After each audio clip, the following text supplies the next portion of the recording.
Ngiyalibingelela babukeli emakhaya la kuzo zonke izindawo. Mina engikhulumayo lapha Sister Sibanyoni, angihambi ngedwa ke, ngihamba lo Sister Busi ukuthi sizofunda isifundo sesikolo seSabatha sindawonye.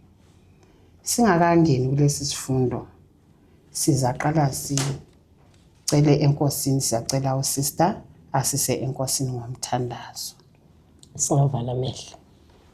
Baba wethu sezulwini, umdali wezulu nomhlaba, sibonga ithuba usiphe lona usuku lanamhlanje ukuba size phambi kwababukeli kwisifundo sethu sokuqala.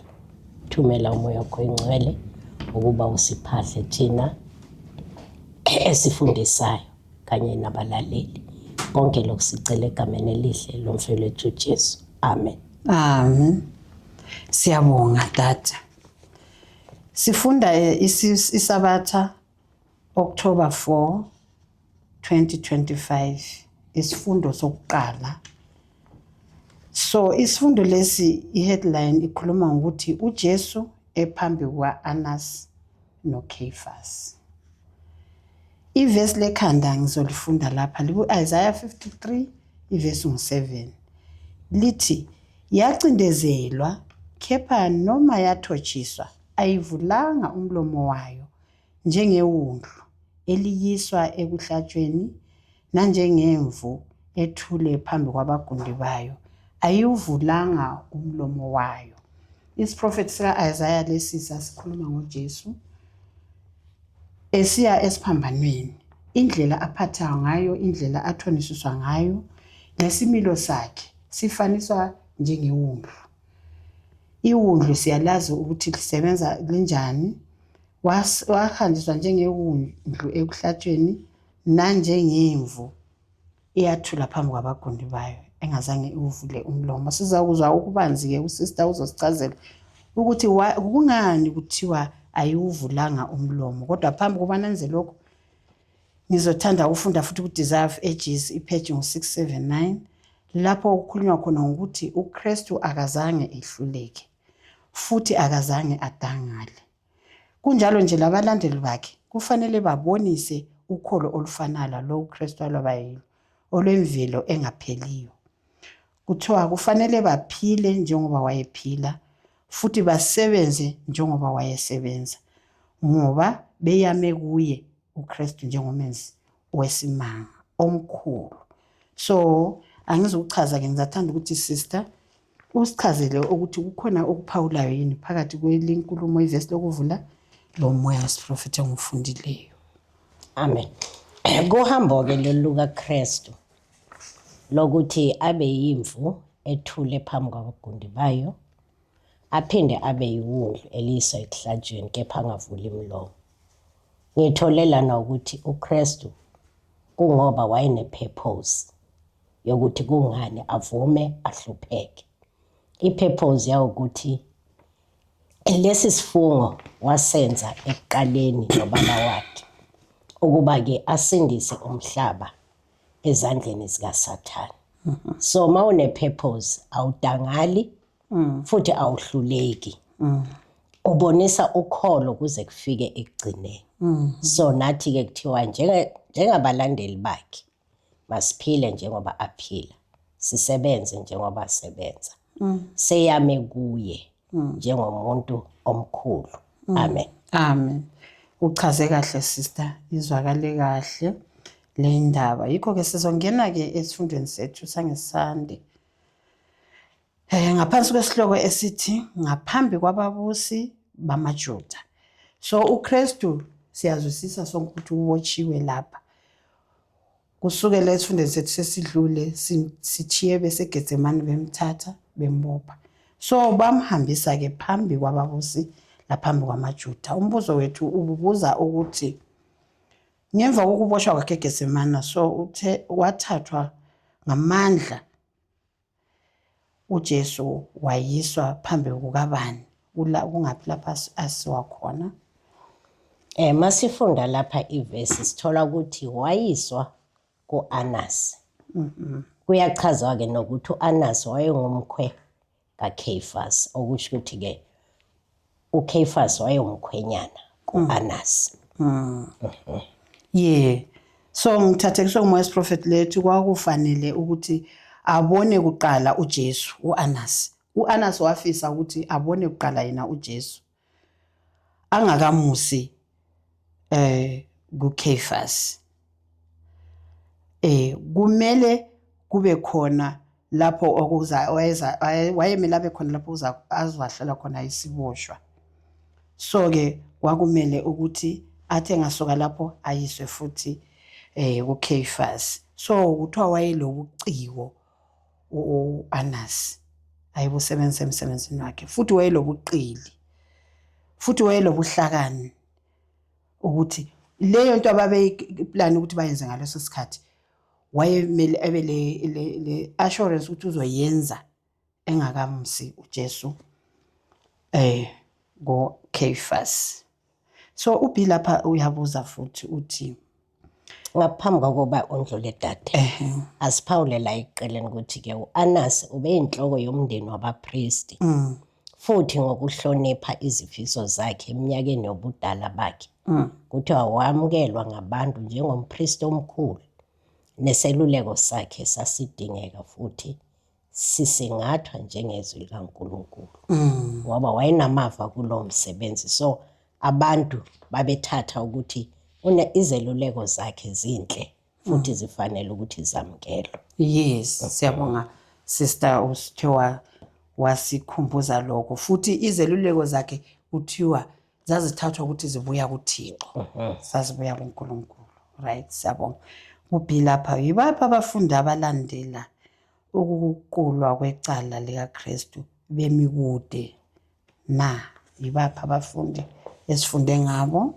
Sithola abafundi ababili-ke abahambisana noJesu ukuya lapho kwakuqulwa khona icala likaKristu, uJohane kanye noPeter. Labo bafundi ababili ababelandela kuthiwa njengoba nesechilo udade ukuthi kwakunguPeter kanye noJohane. So abapristi laba babona ukuthi uJohane umfundi kaJesu wayesaziwa kakhulu umfundi lo.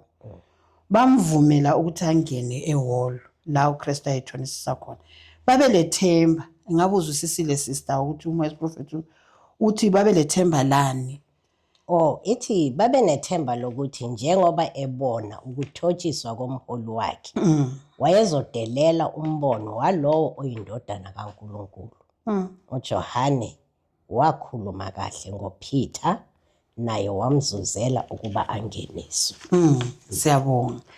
So ke kukhulu ababekwazi abaholi bamaJuda ngoJohane. Sengathi lanxa bemngenisa lapha eholo bacabanga ukuthi maye ezohlala abone ukuzakwenza uzothi ephuma mhlawumbe atshintshe ingqondo ngalo uKristu amkholwayo amlandelayo. Ngaba khona okunye ofuna ukukuphawula singakadluli? Singedlula. Yes, siyakuthula lapha. uPeter uphika uJesu. Isihloko sethu sangemandi sikhuluma ngoPeter ephika uJesu. Kuthiwa wakuyiphi indawo uPeter azibeka kuye, njengoba sikhulumile ngoJohane ukuthi uJohane ungenile, kubuye kwachiwa futhi wamcelela indawo, wamdingela indawo ukuthi angene. Kodwa uPeter yena waba kuphi, wazibeka kuphi? Sithola lana ukuthi-ke uPeter yena wahlala neningi lonke labantu ngaphandle. Labo bantu kuthiwa babebase umlilo, naye wafike wahlala khona lapho. uPeter wakazange anze njengoJohane ukuthi ahlale endaweni eyodwa. Wahlala lapha, wayephithizela nje engami ndawonye. So umoya wesiprofeti ukhulumile ukuthile. Ungabe uphawuleni kumoya wesiprofeti wonke dade? Okay. Ngiphawule kule wesibili esiwuthola kwiDesire of Ages page 710. Kuthi-ke egcekeni kwakokhelwe umlilo ngoba kwakuyihora elalibanda kakhulu lobusuku, futhi ngaphambi kokuba kuse Ixuku-ke lalihleli lizungeze umlilo noPeter ongabazayo naye wahlala nabo. Ithi wayengafisi ukubonwa njengomfundi kaJesu ngokuhlangana ngokunganakile nesixuku. Wayenethemba lokuthi uzothathwa njengomunye walabo abalethe uJesu kwihholo lokuthetha amacala. Lapha siphawula indaba ebuhlungu usister ayifundileyo. Okokuqala nje ngizathanda ukuthi ngikhulume ngokuthi abafundi babe lethemba lokuthi ukhona uKristu azokwenza ekuboshweni wakhe okuzobonakalisa amandla avela phezulu kuzitha zakhe lezi. And futhi bemcabanga ngesikhathi engena ethempelini ebakhipha ethempelini lapha. Wabecabanga ukuthi ukhona okuthile ngoba indlela abakhipha ngayo lesimo sakhe le authority abalayo yenza ukuthi bambheke ngamanye amehlo. Babekucabanga ke ukuthi akukhona azokwenza ke lapha uKristu. Kodwa ke bese sisiya kuPeter. uPeter lapha akafuni ukuziveza ukuthi ungumlandeli kaKristu. So ufisa ukuthi aphike ukuthi hayi akamazi. Njengoba sizofunda siya phambili. Kuyangidanisa kakhulu ukuthi nina ngokuhlangana ngokunganakile nesixuku wayethemba ukuthi bazothatha ukuthi yena la ungomunye walaba abalethe uJesu phambi kokuthi azothonisiswa. Isimo esibuhlungu kangaka ukuthi kwesinye isikhathi sizifaka lapho okungamelanga sibe khona. Sizama ukuziprotector kumbe singamagwala sisesaba bese sizama ukuthi siyedlalela emhlabathini kaSathane kanti singazi ukuthi izilingo zethu zizoba ziningi lapho. Right, siyaqhubeka phambili siya kuB. uPeter wayiphika kanjani inkosi yakhe na? Ungasichazela dade ukuthi kuyini okuzwisisileyo ukuthi uPeter wayiphika kanjani? Sithola ukuthi kwakhona intombazane yayime eminyango. Kusho ukuthi yayivula ivalela abangenayo. Ithi wayambheka uPeter ngoba kwakusebusuku yaze yathatha nesibane ukumbona kahle. Egcineni yasho ukuthi awusiye yini wabafundi bakhe. uPeter waphendula wathi angisuye. Uma siqhubeka futhi laphana ithi isihlobo salowo owayenqunywe indlebe. Ithi naye weza waya kuPeter wathi nawe ubuhamba nabo. uPeter wathi muntu ndini angimazi lo okhuluma ngaye. Kuthiwa ke lase liyakhala iqhude. Okwesithathu-ke kuthiwa kwafika omunye futhi kulaba babehlele emlilweni. Wathi ngempela nawe ubuhamba naye. Kuthiwa uPeter ngokuthukuthela waze wakhipha nenhlamba. Sesiyayibona-ke injongo yakhe yokuthi akafune kubonwa, akafune kwaziwa ukuthi umfundi kaJesu kanti uzibeke ngempela emhlabani kaSathane. Wakwazi ukuthi ayiphike inkosi yakhe. Ibuhlungu ke le ndaba esimilo sika Petro. Nxa sikhumbula ukuthi uPetro ubekade ethembisile enkosini ukuthi uzomaya nayo. Futhi ngithathekiswa le ndaba yokuthi lo owayesihlobo salo owayesikwe indlebe uyambona laye. Kodwa uPetro uzama ngamandla akhe wonke ukuthi bangamboni ukuthi nguye. Yes. Kuthiwa wazibeka ngoqobo emhlabeni kaSathane. So nxa utholakala njengenyamazana, imbike ngokuthi utholakala njengenyamazana etholakala lula esilingweni. So kuyenzakala ke lathi singabafundi bakaKristu ensukwini zethu ukuthi lathi siyathanda ukuthi kwesinsikhathi simboze inkolo yethu. Sisesaba ukuhlupheka lokho kuphambi kwethu kumbe sisesaba ihlazo esingena kilo bese sesemboza ukusenqabe inkosi yethu. Kube lula ke ukuthi sizifake lathi emhlabathini kaSathane nxa sekumele sihlolwe sibonakala singasenawo amandla. Yaba njalo ke indaba kaPetro. Siyaqhubekela phambili sister nxa kungekho ofuna ukukuphawula. Ngiphawula la kuMoses prophet wokuqala kwi-early writing page 169. Ithi uPeter walandela inkosi yakhe emva kokumphika. wayeseshisekela ukubona ukuthi kuzokwenzakalani ngoJesu. Kepha lapho ebonwa njengomunye wabafundi bakhe, ukwesabela ukuphepha kwakhe kwamholela ukuba athi angimazi lo muntu. Ibuhlungu ke le ndaba. Wathi akamazi. Siya-ke ku-3 lapho esifunda khona ngokuguquka kukaPeter. Ya, ulenhlanhla ke uPeter ngoba usethola ithuba nokuthi kuguquke isimilo sakhe. Umbuzo wethu uthi ngemva kokuphika inkosi okwesithathu nalapho ezwa ukukhala kweqhude, kuyini uPeter akukhumbulayo futhi kuyini akwenzayo na? Kulamavesi esinikezwe wona kuthiwa uPeter emva ukuba likhale iqhude eseyiphikile inkosi yakhe, kuthiwa waphumela ngaphandle wakhala kabuhlungu. uMark yena make iphawula ke ithi wakhala nokukhala izinyembezi uma ikhumbula amazwi uJesu awakhuluma kuye. Siyabonga sister. Yes, khonapho umoya wesiprofeti lawo ukhuluma ngendaba ebuhlungu ukuthi phela uPetro wayenzile isifungo kumsindisi wakhe. Amahora nje angamangaki adluleyo. Le ndlebeni zakhe kuthiwa kwakulokho kuzwakala ukukhala kweqhude. Umsindisi ephambi kokuhlukumezwa laphambi kokuthonisiswa ngabantu abalobuso obubi obumbeka icala, abuso obunyukubele bembhekile, wathola ithuba lokuthi anyemukule ngasemuva abone uPetro. Ngikuthiwa ngaleso sikhathi uPetro amehlo akhe lawo adonsekela enkosini yakhe. So akunjele sister uzusiseni ukuthi nxa uPetro ebheka ngakuJesu eholweni, uJesu laye ebheka ngakuPetro ngasemnyango, kuyini uPetro akufundayo ebusweni waKristu? Kuthiwa uPeter makebheka uKristu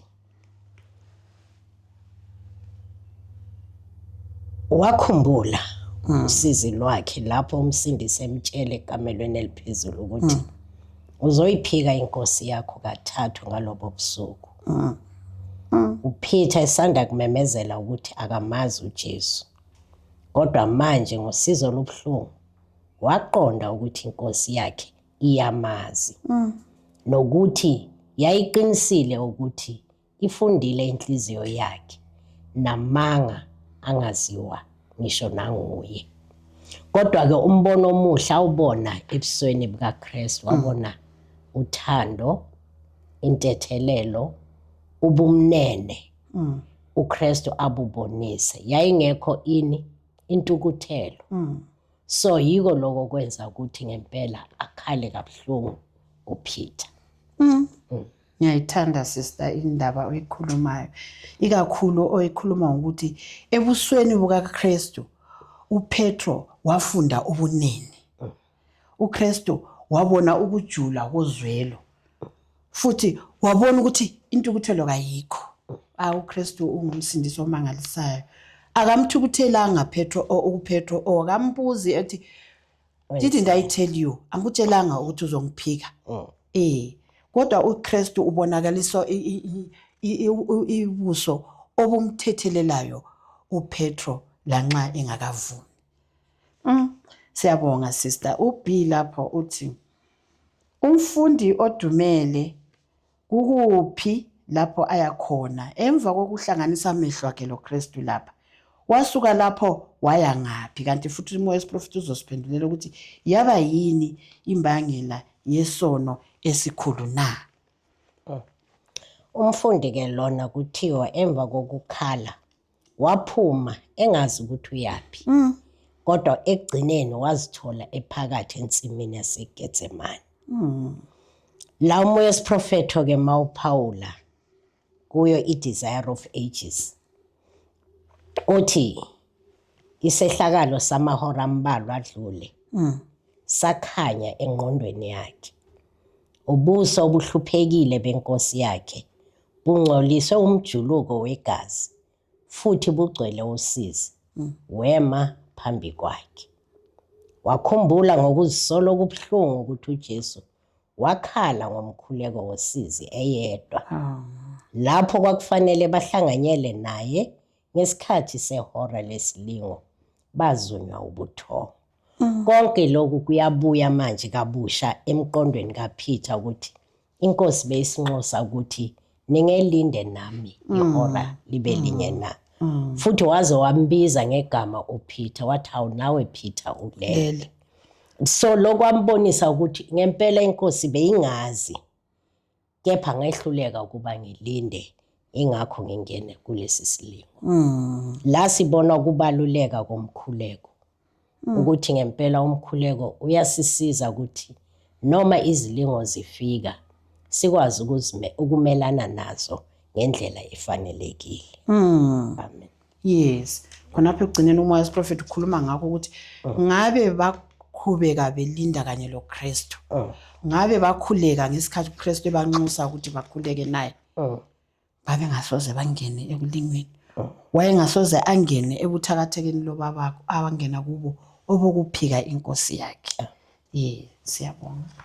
Siqhubekela phambili ke siya ku4 lapho esifunda khona ngokuthethwa kwecala likaKristu.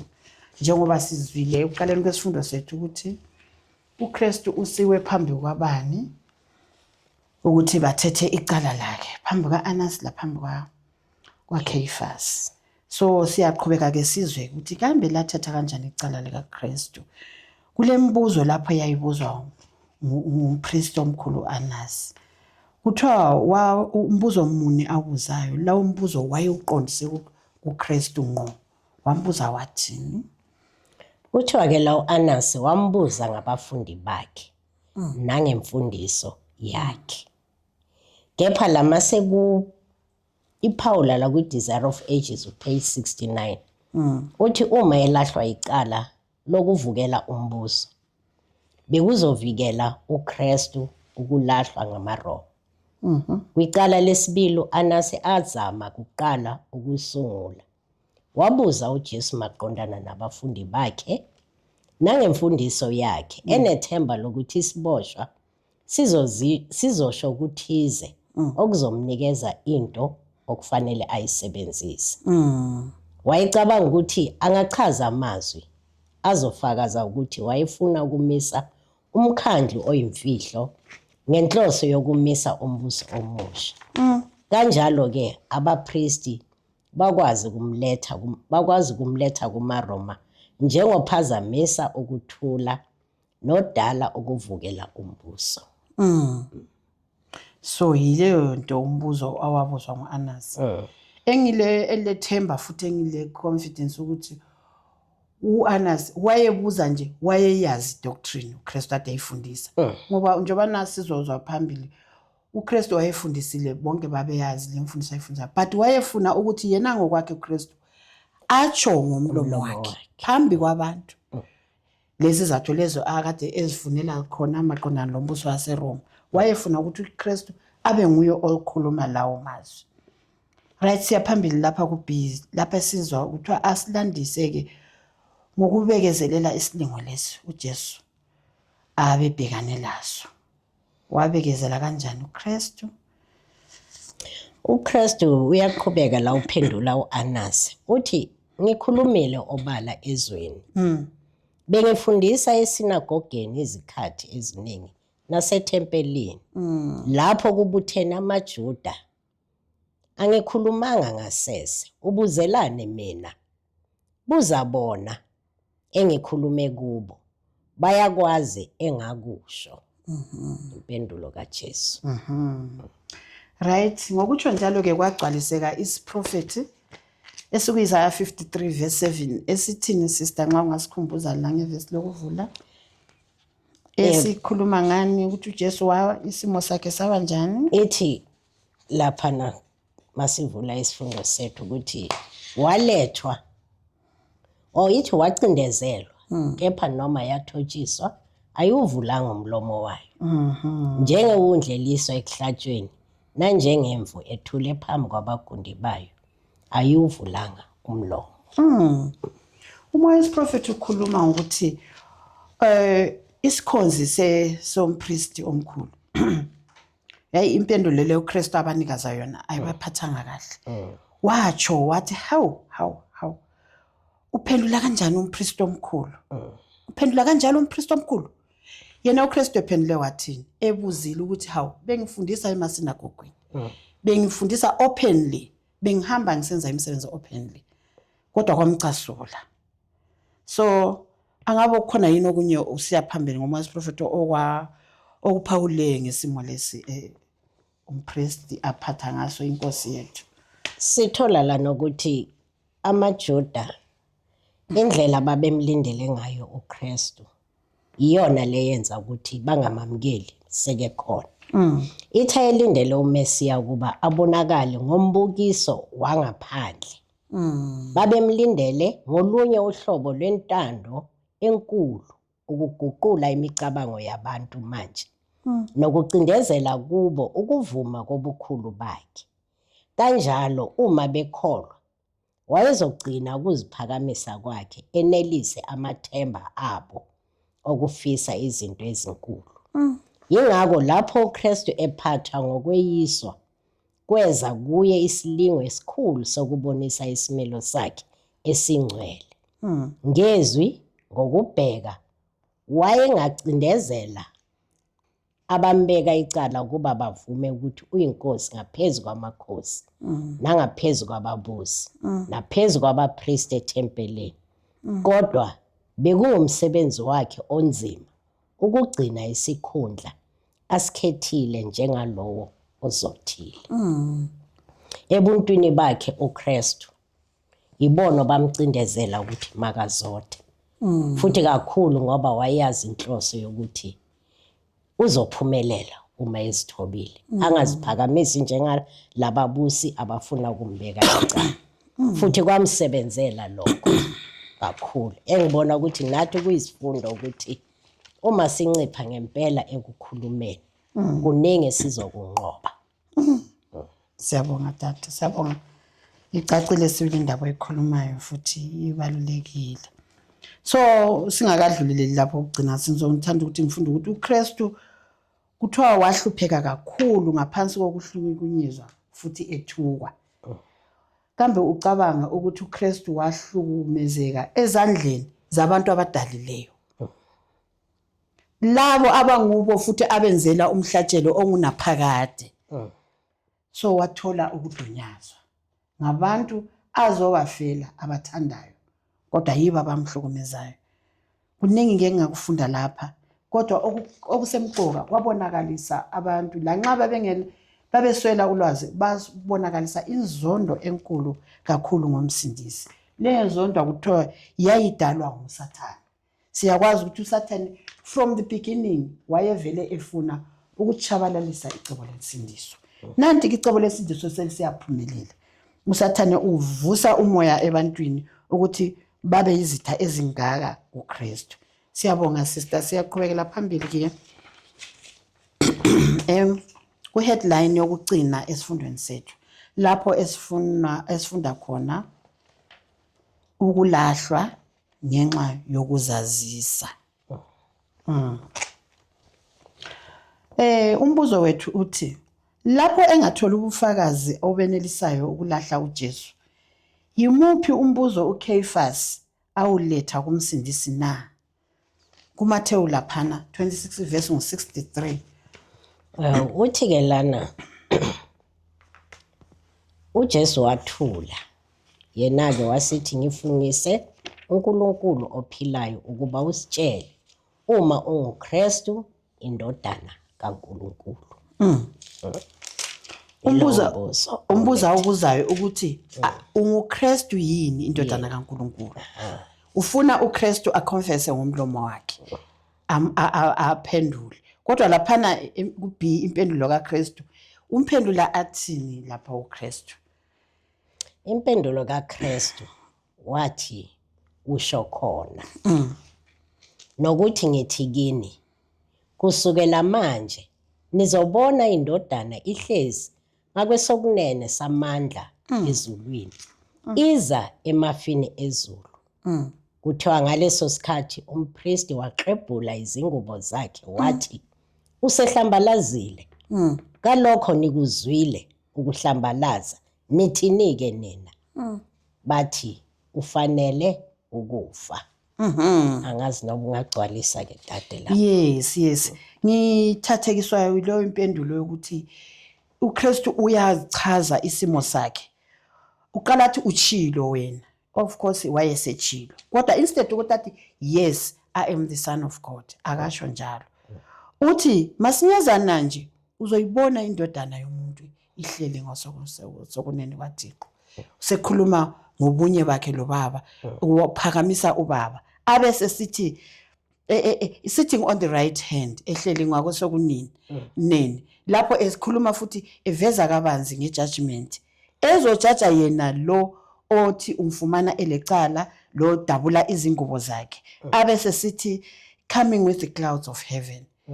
Ukonfirma lapho ukuthi lokho ayakade kuzele lapho emhlabeni. Njengoba izokufa nje siphambaneni abona bangakwamukeli ngaleyo ndlela kuzokwenzakala. Uyindodana kaNkulunkulu. Ngamanye amazwi uyakonfirma uKristu ukuthi yena indodana kaNkulunkulu. Abesafaka lobufakazi. So kumzwisa ubuhlungu kakhulu uCaiphas. Asazi sister Kumbuzo sichazela ukuthi kambe kwakutshona ukudabula izingubo. Uzonde kabuhlungu udabula izingubo zakhe. Uyabuza kuMopho elapho evele ilindele impendulo ayifunayo. Labo beyifuna isixuku leso laye uCaiphas efuna ukuthi impendulo ibe njalo.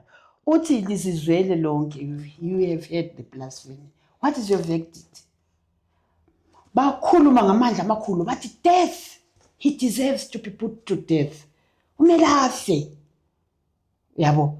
So angazi ukuthi nxa wayiklebula izingubo ngokufunda kwakho la ngolwazo olalo sister uthola ukuthi kungani wayiklebula izingubo. Izingubo uklebula kwakho kwakusitshona kumbe wazifaka kusiphi isimo?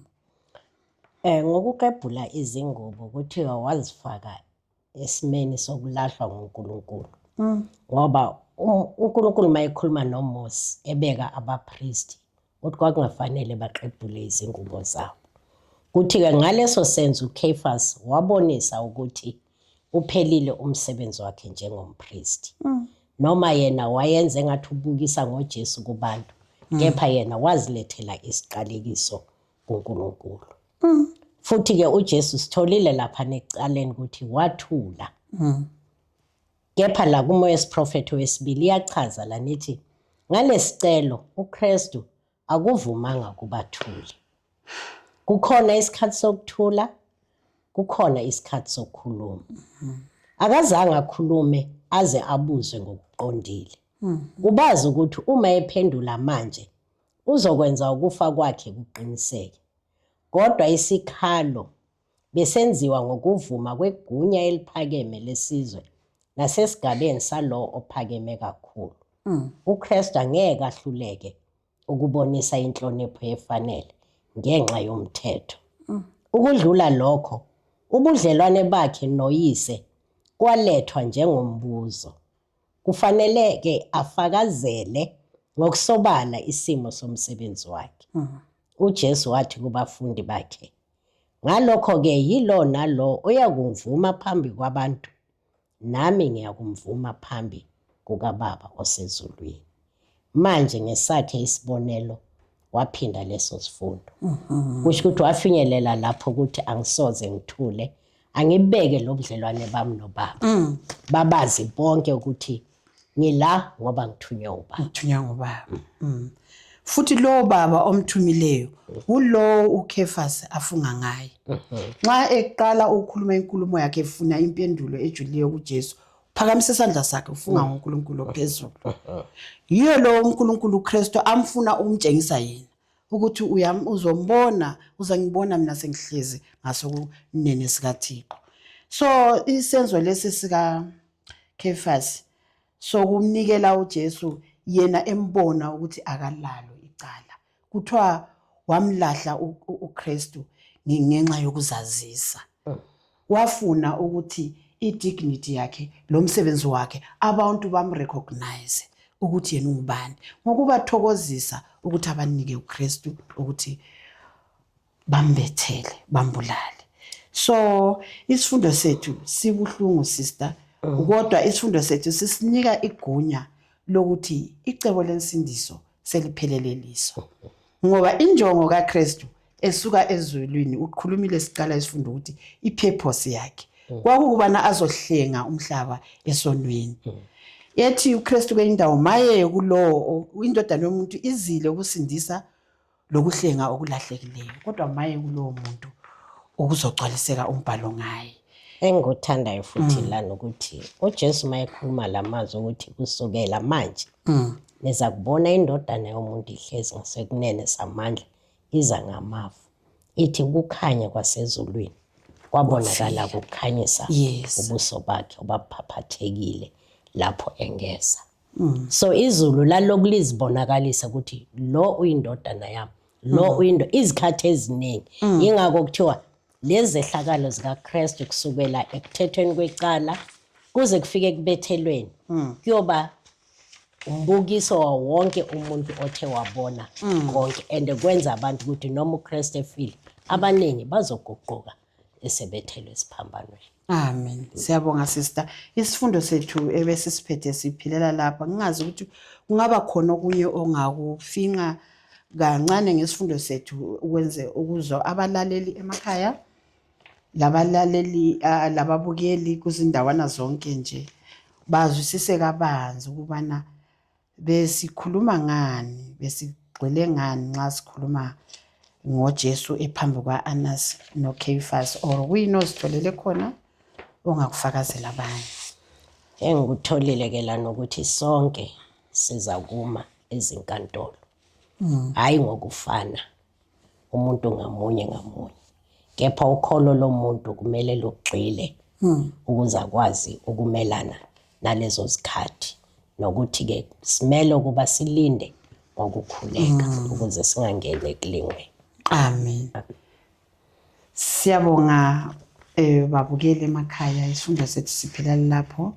Sizothi siphethe-ke isifundo lesi ngokungena emthandazweni sibonge isifundo. Ngizothandaza, asivaleni amehlo.